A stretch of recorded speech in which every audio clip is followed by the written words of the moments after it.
and there's no need of a schoolmaster. So your child, many of us have 14, 15, 16, 17-year-old and still referring to him as a child. So he doesn't know when he become a man. He's 20 and he's still a child, being treated as a child. So he never knows when he becomes a man, because mom and dad doesn't recognize, doesn't even know. We are not nurturing a sense of self. He doesn't know when he becomes. Some years ago, I asked some young people, from the youngest to the oldest teenager, to stand in the front of the church. And I asked each of them, are you a child or a man or a woman? And when I reached to the 18-year-old, they didn't know if they were a child or a man. And I asked the parents, and many of the parents didn't know either. And I said, if you don't know, how are they going to know when they become? You check in the prison system how many Jewish boys incarcerated. The percentage is very small. So we need to understand the goal of raising a family under God is to understand a role as a father and a mother. Before we get married, we must understand what it means to be a father, what it means to be a wife or a mother. Many young people many girls merely prepare to be a girlfriend. Many boys prepare to be a boyfriend, not a husband. So many young women looking for a boyfriend, not a husband. And that's what you get.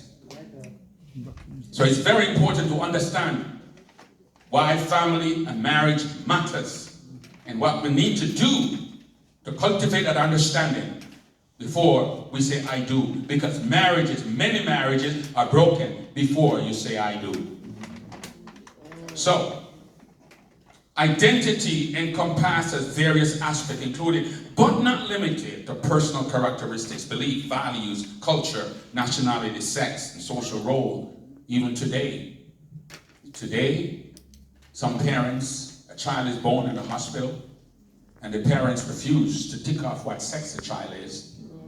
So the child is going to choose. When they reach 5 years old, they're going to choose on their own. This is the kind of society in which we live now.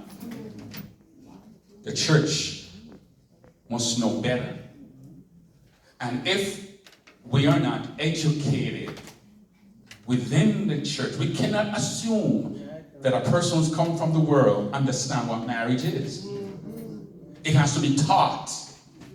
It has to be taught. The church has a responsibility to teach in season and out of season the full mandate of God, because it affects the church eventually. Identity can be shaped by personal experiences, social interactions, cultural influences, and other external factors. So while many of these factors are important and do play a role in shaping a person's sense of self, the family plays the most critical role. A man plays two roles in a family. He's a husband and he's a father, and so the woman. You could be a great husband, but a lousy father. You could be a great father and a lousy husband. And same with a wife. Yes, I see a hand at the back. You think quite a lot of things, and then... Do we have a mic?